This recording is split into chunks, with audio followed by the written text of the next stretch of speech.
नमस्कार। मैं दिव्यांशी आप सभी का स्वागत करती हूँ स्टडी आईक्यू पे। आज इस इंटरव्यू सेशन में हमारे साथ एक बेहद ही खास मेहमान जुड़ी हैं। 65 बीपीएससी में रैंक 18 हासिल करने वाली अनीशा राणा जी। अनीशा के बारे में बता दूं तो वो बिहार की सबसे यंगेस्ट डीएसपी होने वाली हैं।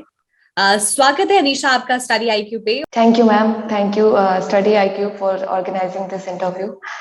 अनीशा, शुरुआत में इसी से करना चाहूंगी कि आप ये one of the youngest DSP होने वाली हैं। कैसी फीलिंग है? How do you feel not only getting selected in the examination but ये जो यंगेस्ट डीएसपी का जो टैग है? डेफिनेटनेटली बहुत ही अच्छा लग रहा है। ये बहुत ही अच्छी फीलिंग है। मैंने एक्सपेक्ट नहीं किया था कि इतनी अच्छी रैंक मिलेगी मुझे। पर अभी जब मैं अपनी जर्नी को देखती हूँ तो काफी अच्छा लगता है और लगता है कि हाँ, मतलब मैं इस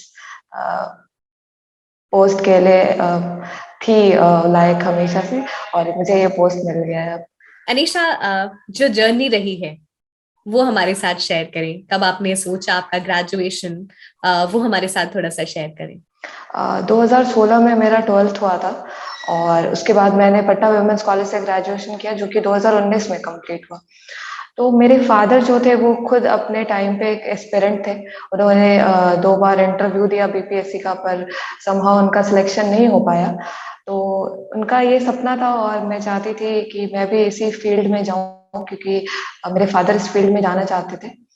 तो ये मोटिवेशन वहीं से आया था। और 2019 में जब मेरा ग्रेजुएशन कंप्लीट हो गया तो मैंने इसके लिए तैयारी शुरू कर दी। और ये मेरा पहला अटेम्प्ट था और काफी अच्छा जर्नी था। और इस जर्नी में सबसे इम्पोर्टेंट होता है कि आप पेशेंट हैं, आप मतलब आप पेशेंस है आप में। और जैसे महात्मा गांधी कहा करते थे, to lose patience is to lose battle. तो ये लंबा जर्नी था, 2 साल का जर्नी था, और ये सारी चीजें काफी मोटिवेट करती रही मुझे, और मैंने ये रैंक हासिल की। अनीशा, आपने पिताजी का सपना आपने पूरा किया। वो इस सर्विसेज में आना चाहते थे बट किन्हीं कारणवश वो नहीं आ पाए, बट आपने जो उनका अधूरा सपना था वो पूरा किया। तो आई एम श्योर जो आपके पिताजी हैं वो आप पे बहुत ही गौरवान्वित होंगे आपके इस अकम्पलिशमेंट से। हाँ, पापा बहुत खुश हैं और बहुत ही प्राउड फील हो रहा है उनको। तो बहुत अच्छा लग रहा है मुझे भी। अनीशा, कहते हैं जो स्टेपिंग स्टोन्स होते हैं तैयारी में वो बहुत इंपॉर्टेंट है। आपने काफी यंग स्टेज में इस एग्जामिनेशन की तैयारी शुरू की। एग्जामिनेशन को कैसे समझा? सबसे पहला स्टेप जो होता है वो एनालिसिस का होता है कि आप पहले सिलेबस देखिए और देखिए कि क्या जो एग्जाम है ये क्या डिमांड कर रहा है आपसे। तो मैंने सबसे पहले यही किया था, मैंने एनालिसिस किया।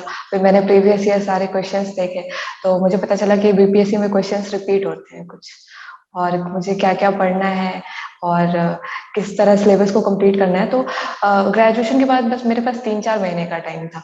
तो मैंने क्या किया कि ये जो 3-4 महीने का टाइम था उसको मैंने डे में डिवाइड कर लिया, और मैंने हर दिन का टारगेट लिया कि मैं इतने दिनों में ये सारी चीजें कंप्लीट कर लूंगी मैं। तो और मैंने बहुत स्मार्टली भी बहुत कुछ कवर किया। जैसे मैंने कुछ चीट कोड्स बनाए थे जो मैं शेयर करना चाहती हूँ। जैसे बिहार के जो नॉर्दर्न डिस्ट्रिक्ट्स हैं, तो उनका भी कभी कभी क्वेश्चन आ जाता है कि बिहार के कौन कौन से नॉर्दर्न डिस्ट्रिक्ट हैं। तो मैंने एक चीट कोड बनाया था, चंपा चंपा सीता मधु सपने में आया किशन। तो ये इस तरह की चीट कोड्स आप मतलब जो एस्पिरेंट्स हैं जो भी तैयारी कर रहे हैं, तो मैं उनको कहूंगी कि इस तरह की चीट कोड्स बनाइए तो आप खुद एंजॉय करने लगेगा इस चीज को। तो मैं ये सारी चीजें थी जो मैं उस टाइम फॉलो किया करती थी, और यही सब। एनालिसिस बहुत जरूरी है और आपने जैसे बताया कि एग्जामिनेशन को अपने लिए थोड़ा आसान और कन्वीनियंट बनाने के लिए आप चीट कोड्स बना सकते हैं और अलग अलग अपना जो भी क्रिएटिव आप हो सकते हैं इस एग्जामिनेशन में आप उसको इस्तेमाल कर सकते हैं। अनीशा, जी आपका जो ऑप्शनल था वो हिस्ट्री था बट आपने जी। ग्रेजुएशन किया था वो फिजिक्स में था। तो पहले तो मैं जानना चाहूंगी कि क्यों हिस्ट्री ऑप्शनल आपने चुना और तैयारी कैसे की? हाँ, फिजिक्स का सिलेबस ऐसा था, जो बहुत सारे टॉपिक्स ऐसे थे जो कि कवर नहीं हो पाते इतने कम टाइम में। तो हिस्ट्री हमेशा से एक फेवरेट सब्जेक्ट रहा था स्कूल टाइम से ही। तो जब मैंने तैयारी शुरू की तो मैंने हिस्ट्री पढ़ा था पहले, तो वो काफी अच्छा लगा था मुझे। तो मैंने सोचा कि हिस्ट्री को ही लेके आगे बढ़ना चाहिए। इस वजह से मैंने हिस्ट्री ऑप्ट कर लिया था उस टाइम। अनीशा, हिस्ट्री आपने ऑप्शनल बनाया, क्या स्ट्रैटेजी ऑप्ट करनी चाहिए हिस्ट्री के लिए? मैम, हिस्ट्री एक ऐसा सब्जेक्ट है जो आप उसको समझ सकते हैं। वो एक कहानी की तरह है, वो आपका ही पास्ट है, और उसे समझने में वो कोई रॉकेट साइंस नहीं है जिसे समझने में आपको बहुत डिफिकल्टी होगी। तो हिस्ट्री में सबसे पहले तो आप एनसीईआरटी पढ़िए, उससे आपका बेसिक क्लियर हो जाएगा। और फिर उसके बाद जैसे मैंने इग्नू का मटेरियल्स फॉलो किया था, तो मैंने इग्नू का भी मटेरियल्स फॉलो किया था, और मैंने एनसीईआरटी भी पढ़ी थी, और मैंने कुछ इंटरनेट पे भी बहुत सारे सोर्सेज से मैंने हेल्प लिया था। तो ये सारी चीजें थी मैम जो जिसे मैंने फॉलो किया था। अनीशा, अगर हिस्ट्री की बात करें तो एक ये लेंदी ऑप्शनल माना जाता है।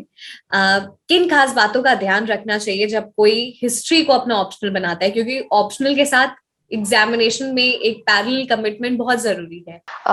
तो सबसे पहले किसी भी अगर ऑप्शनल सब्जेक्ट की बात करें तो एक इंटरेस्ट होना बहुत जरूरी होता है। अगर आपका इंटरेस्ट नहीं है उस सब्जेक्ट में तो आपको स्कोर भी नहीं, मतलब अच्छा स्कोर भी नहीं होगा उसमें आप।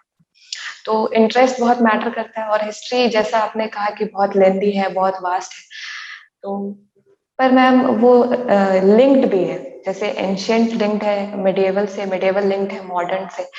तो ये चीज हमेशा ध्यान में रखनी चाहिए कि हम हैphazardly नहीं पढ़े, उसको एक सीक्वेंस में पढ़े, और पहले एंशियंट से शुरू करें, फिर उसके बाद फिर मिडिएवल पढ़े, फिर उसके बाद मॉडर्न पढ़े। अगर इंटरेस्ट है तो आप सब कुछ कवर कर लेंगे, अगर इंटरेस्ट नहीं है तो आप अगर स्कोरिंग सब्जेक्ट भी है तो भी आप उसमें स्कोर नहीं कर पाइएगा। तो मेरा मानना यही है। इंटरेस्ट जो है वो बेसिक चीज है, उसके बाद अगर आपका इंटरेस्ट है तो डायरेक्शन खुद ब खुद चैनलाइज हो जाती है। मैं रिसोर्सेज की बात करना चाहूंगी। तो सबसे पहले ओल्ड एनसीईआरटी, जो लोग जिनका बेसिक क्लियर नहीं है तो वो ओल्ड एनसीईआरटी से शुरू करें। तो उसमें एंशियंट रामचरण शर्मा की आती है, मिडिएवल सतीश चंद्रा की आती है, और मॉडर्न बिपिन चंद्रा की आती है, और वर्ल्ड हिस्ट्री अर्जुन देव की होती है। तो ये सारी बुक्स आप पहले पढ़ के बेसिक्स क्लियर कर लें। फिर मैंने इग्नू की मटेरियल्स को पढ़ा था, तो आप उसको पढ़ें और उसमें एक नोट्स बना लें, क्योंकि आप सारी चीजें मतलब याद नहीं रख पाएंगे, आपको मतलब नोट्स की जरूरत पड़ेगी हमेशा। तो आप जैसे मैं क्या करती थी कि मैं एक चैप्टर पढ़ती थी और एक A4 साइज पेपर लेती थी, तो उसको 4 पार्ट में डिवाइड कर देती थी मैं, और एक चैप्टर का उसमें एक नोट्स बना लिया, फिर दूसरे पार्ट में मैंने एक चैप्टर का नोट्स बना लिया, छोटा छोटा खुद से कुछ डायग्राम्स वगैरह डाल के, टाइमलाइन वगैरह डाल के मैं ऐसे करके नोट्स बना लेती थी। और फिर मैं वो बहुत हैंडी हो जाता है जब आप एग्जाम टाइम में भी जाते हैं, बाहर सेंटर पे रहते हैं, तो आप उसको एक बार देख लीजिए तो आपको सब कुछ क्लियर हो जाता है। तो मैंने ये सारी चीजें फॉलो किया था, और मैंने कुछ यूट्यूब वीडियोस वगैरह भी देखी थी। अनीशा, जब हम हिस्ट्री ऑप्शनल में आंसर लिखते हैं तो क्या कैसे आंसर को लिखना चाहिए, कैसे connecting the dots with the proper structuring, ये जो बातें होती हैं उनको कैसे ध्यान में रखना है और आंसर लिखना है? बीपीएससी के का जो हिस्ट्री ऑप्शन है उसका जो क्वेश्चंस आता है वो काफी डायनेमिक होता है, वो ऐसे नहीं होता है डायरेक्टली कुछ क्वेश्चंस नहीं पूछे जाते हैं। तो जैसे एक एग्जांपल मैं देना चाहती हूँ कि इंडस वैली सिविलाइजेशन से अगर कुछ क्वेश्चंस आते हैं तो उसमें ये एक क्वेश्चन लास्ट में रहता है कि आप कैसे अभी के मॉडर्न टाउन प्लानिंग से आप इसको कनेक्ट कर सकते हैं, या मतलब उसको जोड़ सकते हैं। तो तो आपको ये मतलब ये समझ होनी चाहिए कि आप उसको कैसे आप उसको कनेक्ट करें। जैसे अभी जैसे कुछ जो पब्लिक बिल्डिंग्स होती है वो एक सेपरेट एरिया में होती है, तो वैसे इंडस वैली सिविलाइजेशन के टाइम में भी थी। तो अगर आपको ये समझ है, अगर आप उसको प्रेजेंट को हिस्ट्री से जोड़ के देख सकते हैं तो वो चीज आपको वहां पे काम आ जाती है। तो आप अपने सोच को भी डायनेमिक बनाना पड़ेगा, या हिस्ट्री को के किसी क्वेश्चन को आप इकोनॉमिक पॉइंट ऑफ व्यू से लिख सकते हैं। जैसे फॉर एग्जांपल चंपारण सत्याग्रह है, तो चंपारण सत्याग्रह का जो इकोनॉमिक रीजन था वो क्या था, या संथाल रिबेलियन है तो उसका इकोनॉमिक रीजन क्या था। तो आप अगर इस तरह से हिस्ट्री के क्वेश्चंस को जोड़ के देखिएगा, एक ब्रॉड पर्सपेक्टिव से देखिएगा, तो आप अच्छा आंसर्स लिख सकते हैं। और साथ ही साथ मैप्स, डायग्राम, टाइमलाइन, सबका भी बहुत बड़ा रोल होता है आपके आंसर को विजिबल बनाने में। तो मैं यही सजेस्ट करूंगी सबको कि आप अपने आंसर को ज्यादा से ज्यादा विजिबल बनाइए, अंडरलाइन करिए, फ्लो चार्ट्स डालिए, स्पोक डायग्राम्स डालिए, तो आपको अच्छे मार्क्स आएंगे। अनीशा, हमने कई बार ये बातें करते हुए एस्पिरेंट्स में सुना है कि जब हम हिस्ट्री के आंसर लिखते हैं तो जो क्वेश्चन पूछा गया है, आपने भी अभी मेंशन किया कि काफी डायनेमिक है। जिस पर्सपेक्टिव से हम्म। आप आंसर लिख रही हैं, हो सकता है एग्जामिनर का पर्सपेक्टिव कुछ अलग हो। तो इन चीजों को, इस डायमेंशन को कैसे बैलेंस करना है? हिस्ट्री जैसा आपने कहा कि अलग आइडियोलॉजी होती है लोगों की, अलग अलग तरह से लोग सोचते हैं। तो जब आप एक वाइडर पर्सपेक्टिव लेके चलते हैं, जब आप मार्क्सिस्ट हिस्टोरियन को भी उतने इक्वल इम्पोर्टेंस देते हैं जितना कि आप नेशनलिस्ट हिस्टोरियन को देते हैं। आपका एक कोई पर्सनल टिल्ट नहीं है किसी की तरफ, आप दोनों को एक तरह से देखते हैं और एक वाइडर पर्सपेक्टिव लाते हैं अपने दिमाग में और उस तरह से आंसर लिखते हैं। तो एक एक एक बड़ा व्यू आता है आंसर में, तो वो चीज अच्छा मतलब स्कोर करने में हेल्प करता है। अनीशा, हमने रिसोर्सेज और किस तरीके से आंसर लिखना है, अपने थॉट्स डिलीवर करना है, उसकी बातें, उसकी चर्चाएं कर ली। अब हम इंटरव्यू पे आते हैं। आपका पहला इंटरव्यू था, कैसा एक्सपीरियंस था?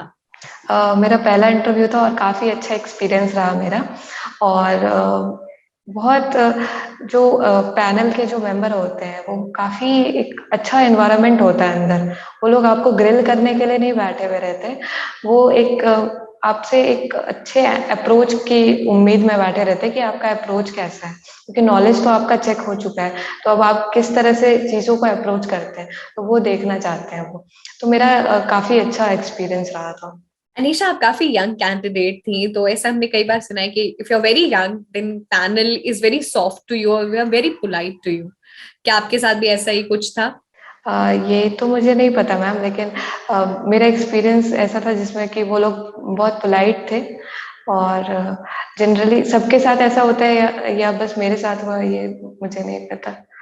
अनीशा, जब आपसे क्वेश्चंस पूछे जा रहे थे, आप कैसे उसे आंसर कर रही थी? और कोई भी जो पहली बार इंटरव्यू को फेस कर रहा है, उनको कब क्या बताना चाहेंगी कि जब भी क्वेश्चंस आते हैं कैसे टैकल करना है? सबसे पहले तो जब आप इंटरव्यू में जाएं तो बहुत ही काम होके जाएं, एकदम ऐसा नहीं कि बहुत ज्यादा नर्वस हो रहे हैं।